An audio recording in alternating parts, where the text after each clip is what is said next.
Hay que analizar un poquito ese argumento que, como dice Diego, ha sido expuesto bien transparentemente. Este, lo que Sí, dice por favor. Williams es, como Castillo era un peligro para el país, estaba Zoraida Ábalos en la obligación de investigarlo y como toma ella la decisión de suspender la investigación, entonces eso la convierte a ella en cómplice y por tanto hay que destituirla, hay que inhabilitarla, ¿no es cierto? Imaginemos que no haya sido Zoraida Ábalos, sino que haya sido un juez y un juez Claro. decide absolver a Castillo, poner un escenario hipotético, digamos, ¿no? ¿Qué Ujú. habría hecho el Congreso? Habría inhabilitado al juez porque está en desacuerdo con su sentencia. Bueno, de hecho, un escenario que todavía podría darse, ¿no? En sucesivas ocasiones, un juez o distintos jueces van a tener que tomar decisiones respecto al expresidente Castillo, pero claro, como bien señalas, el Congreso se está erigiendo en juez y parte y en veedor del Poder Judicial, ¿no? Y de las instituciones de justicia de este país, ¿no? Entonces, en efecto, si mañana un juez decide que alguna de las causas que tendrá que enfrentar Castillo no amerita una condena, pues sí, parece que el Congreso ha decidido que es su obligación castigarlo e inhabilitarlo, ¿no? Lo cual es inaceptable. Y hay que considerar también que cuando se inhabilita a un alto funcionario por infracción a la Constitución, tiene que haber claridad en qué exactamente ha ocurrido que puede ser calificado como una infracción a la Constitución. No es que a mí me pareció y punto, ¿no? O sea, estas cosas se tienen que sustentar jurídicamente con mucha contundencia, ¿no? Y por supuesto eso no pasa en el Congreso, que saca denuncias constitucionales, o la congresista Patricia Chirinos, por ejemplo, saca denuncias Sí, constitucionales, todas las creo que semanas. cada semana, pero no hacen un trabajo, o sea, deberían haber asesores jurídicos, debería haber pues un trabajo serio en sustentar esas denuncias constitucionales, ¿no? Como tampoco lo ha habido en sustentar las vacancias, ¿no? Yo he estado de acuerdo con la vacancia de Pedro Castillo, lo he dicho en el podcast un montón de veces, pero un montón de las mociones de vacancia que se han presentado en los últimos años contra Castillo y antes contra PPK y Vizcarra y tal, también estaban muy pobremente sustentadas, ¿no? Y eso sí es chamba que ellos tienen que hacer, tienen que, si van a ir por una cosa tan drástica, digamos, como inhabilitar a un alto funcionario, tienen que poder argumentar contundentemente por qué lo están haciendo, y no simplemente una cuestión de que tengan los votos, ¿no? Y ahí el tema es que también veo como una doble moral cuando hablamos de la Constitución, ¿no? O sea, cuando es el otro el que desde mi perspectiva ha ido en contra de sus obligaciones constitucionales, ¿no? Todo el peso de la ley. Pero el Congreso ha aprobado esta norma presentada por el Ejecutivo para permitir que Dina Boluarte pueda despachar de manera remota cuando una abrumadora mayoría de constitucionalistas coinciden en que esto se debió hacer a través de una reforma constitucional, ¿no? Que podría haberse aprobado si verdaderamente lo hubieran querido hacer al pie de la letra en los primeros días de agosto, ¿no? Y por lo tanto creo que la rapidez no amerita la falta de respeto a cómo se deberían hacer los procesos, o que se han aprobado una serie de normas que ahora el premier Otárola señala que van a acudir al Tribunal Constitucional para presentar un paquete de acciones de inconstitucionalidad, porque el Congreso se está excediendo en aprobar una serie de gastos, pese a que el Congreso supuestamente no tiene iniciativa de gasto, ¿no? Aquí ves un poco, Augusto, que el Tribunal Constitucional, podemos mirar hacia el Tribunal Constitucional como siempre hemos hecho, esperando a que efectivamente diriman en base a lo que dice la Constitución, o vamos a ver cómo se han dado en los últimos casos casi agradecimiento por su nombramiento en las resoluciones que emiten, ¿no?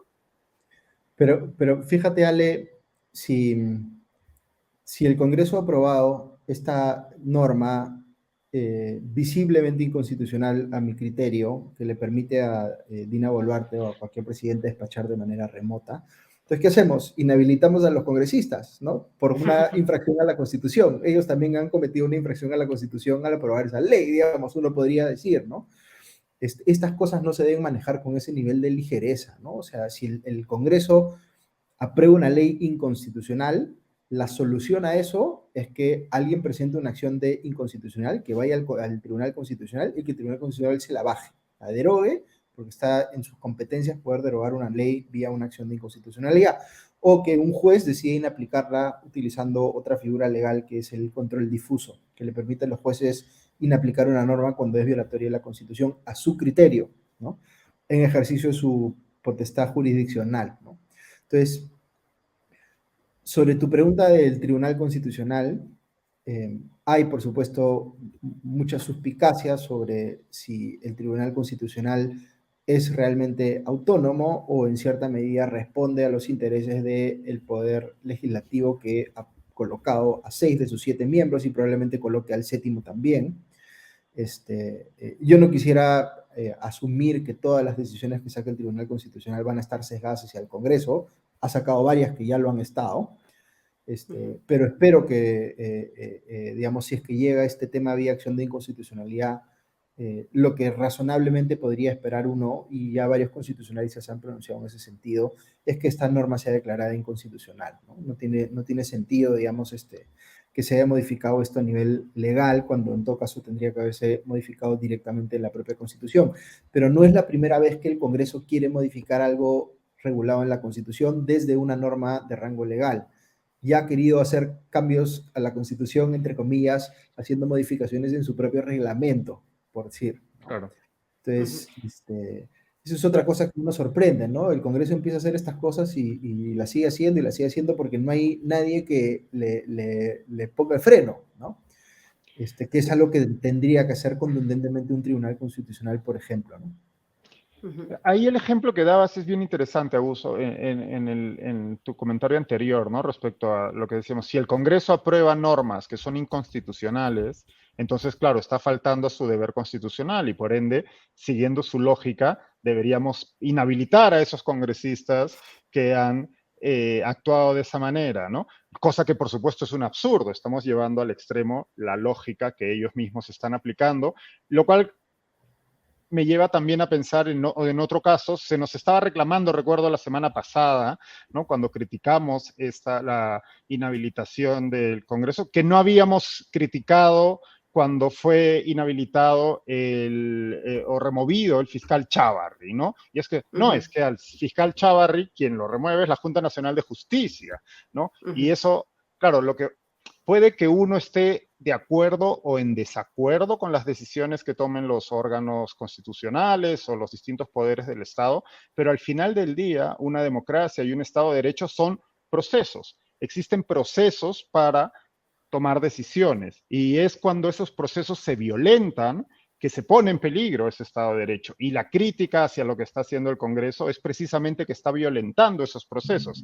De ahí a cada cual puede decidir que la fiscal Ábalos haya actuado mal o bien, pero el Congreso no puede violentar el proceso para inhabilitarla, que es lo que ha hecho. En el caso del fiscal Chávarri, que además ha sido condenado con posterioridad, ocurrió lo que tenía que ocurrir. La Junta Nacional de Justicia, que es el órgano rector y quien decide estos asuntos, hizo lo que tenía que hacer. Y este me parece que es un ejemplo que pusiste en alguno de los podcasts, ¿no, Augusto?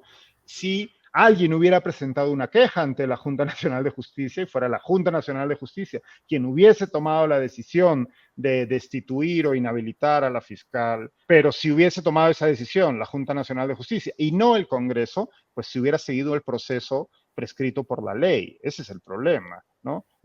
Los resultados no justifican los medios. Son los medios los que nos dan el Estado de Derecho y cuando se violentan estamos poniendo en peligro el sistema democrático.